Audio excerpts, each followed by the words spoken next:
On the 2nd of August, 216 BC, the Roman Republic did not march to a battle. It marched to a preordained extermination. The largest army Rome had ever assembled, 80,000 men, a tide of steel and scarlet, formed on an open plain to crush, once and for all, a Carthaginian invader, a man who had humiliated them in their own land for years.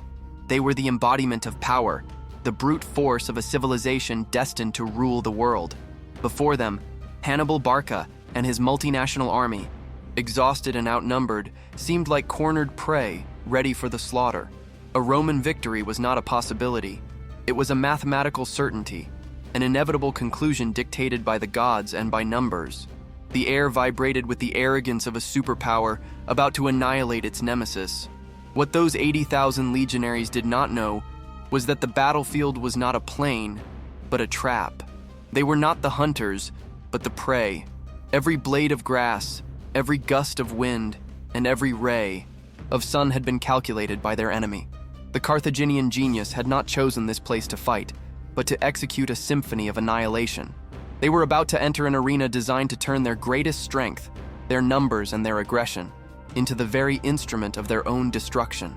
The confidence they felt was not the prelude to glory, but the first ingredient of a catastrophe that would echo for 2 millennia. They were marching willingly into the jaws of history, unaware that the ground they trod upon would soon become their collective tomb. The annihilation at Cannae was not the product of better soldiers or superior weapons. It was the consequence of a mind that waged war on a higher plane. Hannibal Barca did not plan a battle. He architected a psychological and tactical ambush on an unprecedented scale. He understood the soul of his enemy, its arrogance, its blind faith in brute force, and used it as a weapon against them. By presenting them with a deliberately weak and tempting center, he invited the Roman colossus onto its own funeral pyre. He channeled its unstoppable power into a dead end, while his elite wings and superior cavalry enveloped and massacred the largest legion ever seen. Cannae is not the story of a battle. It is the anatomy of the most perfect ambush ever conceived. The architect of this masterpiece of carnage is Hannibal Barca. He is no mere general. He is a student of war, and above all, a student of his enemies. For years, he has operated in hostile territory, not only fighting but observing, analyzing, and dissecting the Roman mindset. On the eve of the greatest battle of his life, there is no trace of fear in him. What there is an analytical calm, a supreme confidence born of knowledge. He knows exactly how the Romans will react, what decisions their generals will make, and how their discipline will become rigidity. He is not waiting to see what happens. He has prepared a script and is about to compel Rome to play the leading role in its own tragedy. His motivation is simple and absolute, a vow made in his childhood to destroy Rome. His army is a reflection of his unorthodox genius, a multinational force of approximately 50,000 veterans, hardened by years of campaigning. They lack the uniformity of the legions, but they possess a lethal versatility. At their core are the African heavy infantry, his most loyal and experienced troops, equipped with the armor and weapons of the Romans they have already defeated. Alongside them fight the fierce Iberian warriors and the temperamental Gauls, unpredictable yet deadly in the heat of battle. And on the flanks, his decisive weapon, the fearsome Numidian cavalry, the finest light horsemen of the ancient world, and the heavy Iberian and Gallic cavalry. Trapped in southern Italy, with no possibility of retreat or reinforcement, this army does not fight for glory. It fights for survival, and its faith in Hannibal is absolute. Facing this genius stands the might of Rome, personified by 2 consuls with opposing views, forced to rotate command daily. On one side, the experienced and cautious Lucius Aemilius Paulus, who understands the danger Hannibal represents and advocates for prudence.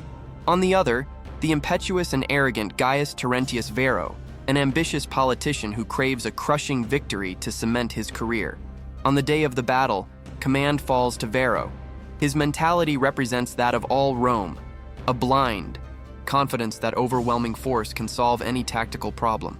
He scorns Paulus's caution as cowardice and is determined to launch the largest army in Rome's history in a frontal charge that, in his mind, will wipe the Carthaginian army from the face of the earth.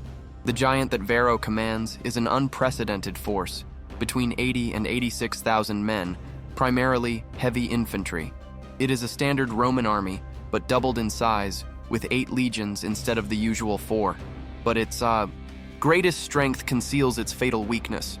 Varro, in his eagerness to obtain a victory by sheer weight, arranges his maniples in an abnormally deep and compact formation.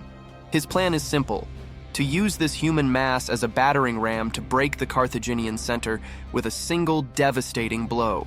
This blind faith in brute force, this belief that their mass is invincible, is their blind spot. They completely ignore flexibility, the importance of the flanks, and above all, the mind of the man, who awaits them across the field. The chessboard is an open plain near the Aufidus River, next to the small town of Cannae. At first glance, it seems the perfect terrain for Rome, a clear field where its massive legion can deploy and charge without obstacles. This is exactly why Hannibal chose it. He knew the Romans would see in that plain the promise of a conventional battle, the kind of confrontation they always won. They did not realize that Hannibal had turned the terrain into another character in his play. He positioned his army so that the morning sun would blind the Romans and the wind would blow dust and sand directly into their faces. The plain was not an ideal battlefield. It was the perfectly level floor of a slaughterhouse, with no hills or forests to which they could flee when the trap sprang shut. It is here that Hannibal displays his genius in its purest form, a formation designed not to win a battle of attrition, but to deceive and annihilate. In the center, he places his least reliable troops, the Gallic and Iberian mercenaries, and arranges them in a convex formation, a crescent that bulges toward the enemy. This is the bait. It is designed to look strong, but to give way slowly under pressure, to draw the heart of the Roman legion inward. Hidden and set back on the flanks, like the fangs of a serpent, are his elite troops, the African infantry. And on the wings, his cavalry, far superior to the Roman, is positioned to win a quick victory and close. The rear. To see how this formation becomes the architecture of annihilation, and to witness the most brilliant battle in history, subscribe to our channel and activate notifications, because the lesson in military strategy you are about to witness is eternal. The battle begins not with the clash of infantry, but with the thunder of 10,000 horsemen. On Hannibal's left flank, Hasdrubal leads the heavy Iberian and Gallic cavalry in a devastating charge against the opposing Roman cavalry. The clash is brief and brutal. The Roman cavalry, outnumbered and outclassed, is simply ridden down, disintegrated, and annihilated. There is no orderly retreat, only a massacre and a desperate flight. It is the first link in the chain of Roman catastrophe, a victory so swift and decisive that it unbalances the entire battlefield from the very first moment. The right flank of the Roman infantry is instantly exposed, though in the heat of the advance, few realize the imminent danger this represents. It is here that Hasdrubal demonstrates a tactical discipline that rivals Hannibal's own. Instead of pursuing the fleeing Roman horsemen, a temptation a lesser commander would not have resisted, he executes a brilliant maneuver. He rallies his men and, in a wide, coordinated movement, gallops behind the immense Roman infantry formation. His target is the other end of the battlefield, where Hannibal's Numidian cavalry is already engaging Rome's allied cavalry. The appearance of Hasdrubal's heavy cavalry at the rear of the allied horsemen seals their fate. Caught between two forces, they are swiftly destroyed. In a matter of minutes, Hannibal has achieved total cavalry superiority and now controls the entire perimeter of the field. While the drama unfolds on the flanks, the heart of the battle takes place in the center. The Roman legions, 80,000 men advancing as one, crash against Hannibal's thin crescent of Gauls and Iberians. The sound is that of an earthquake. Under the immense pressure of the Roman mass, the Carthaginian center begins to do exactly what Hannibal had planned. It yields. The convex line flattens, and then, slowly, begins to curve inward, becoming concave. To the consul Varro, watching from the rear, this is the unmistakable sign that the enemy is breaking. Victory seems within his grasp. The bait has been taken with suicidal ferocity. Driven by the apparent victory, Varro makes his fatal mistake. He orders his legions to press forward, to push, harder to exploit the breach. Reserves are sent to the front, further compressing the already dense Roman formation.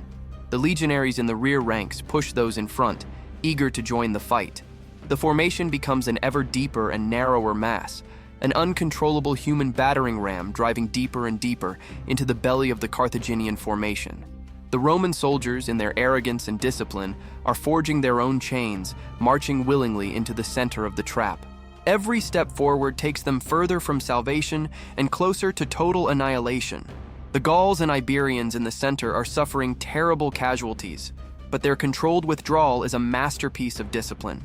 They fall back fighting, selling every foot of ground at a high price, all while luring the Roman Colossus into the exact position Hannibal desires. They are fulfilling their mission, the most difficult of all, to act as the anvil upon which Hannibal's hammer is about to fall. The depth of the Roman penetration is now critical.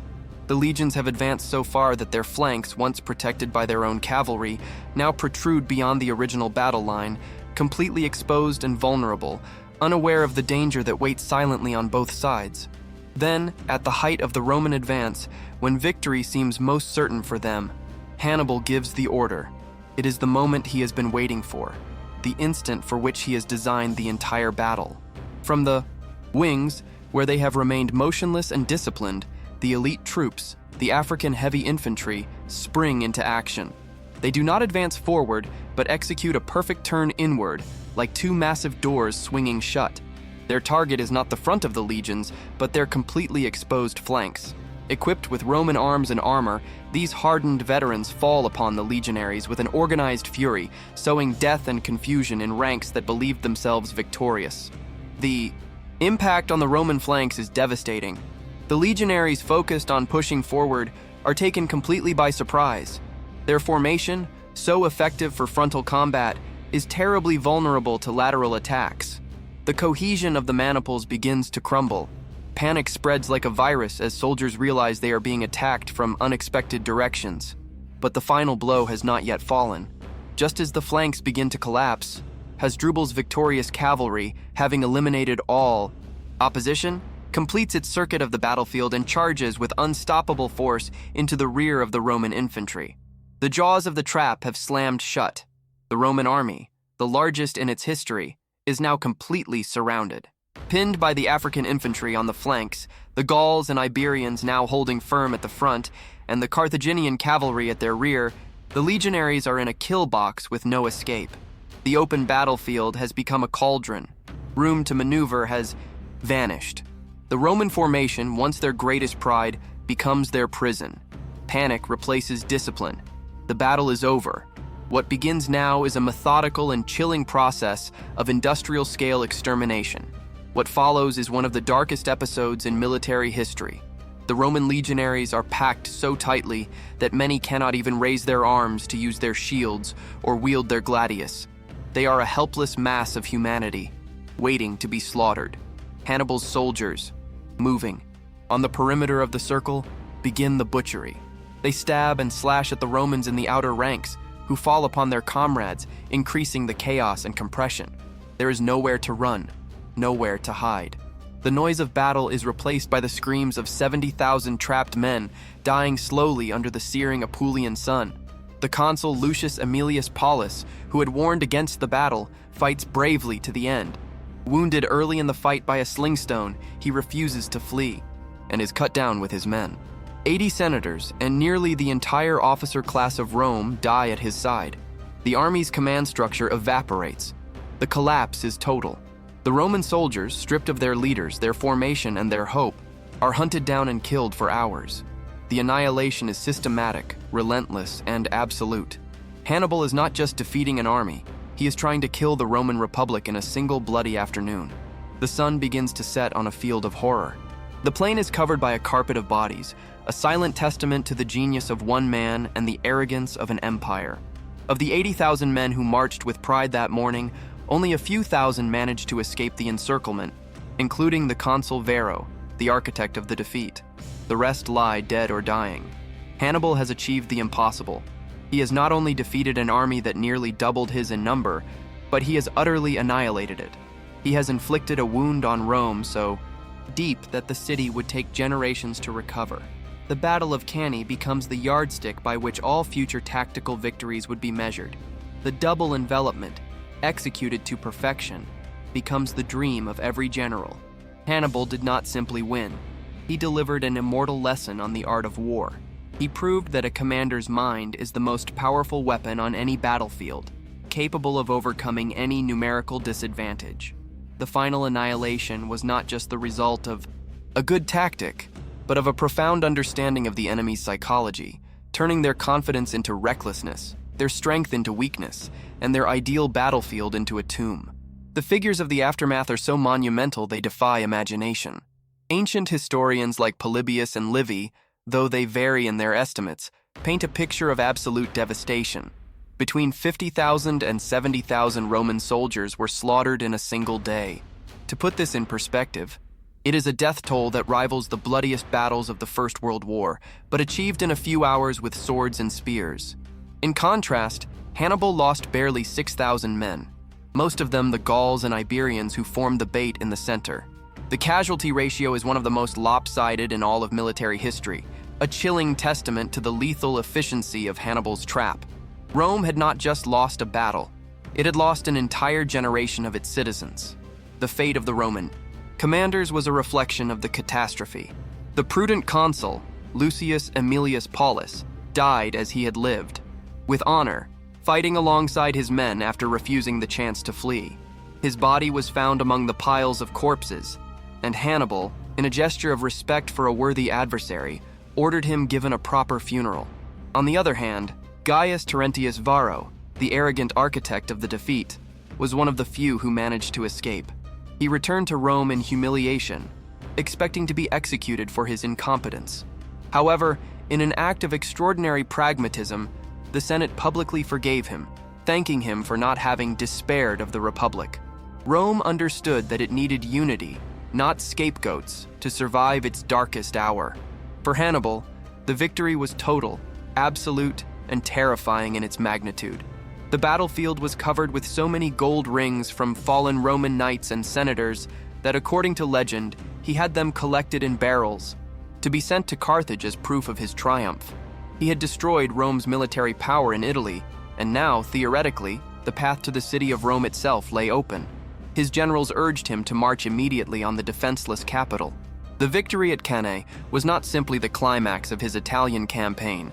It was the moment when the fate of the entire known world hung in the balance, dependent on the Carthaginian general's next decision. The annihilation was complete. Now the political game began. In the long term, the Battle of Cannae became far more than a simple Roman defeat. It was transformed into the archetype of the Battle of Annihilation.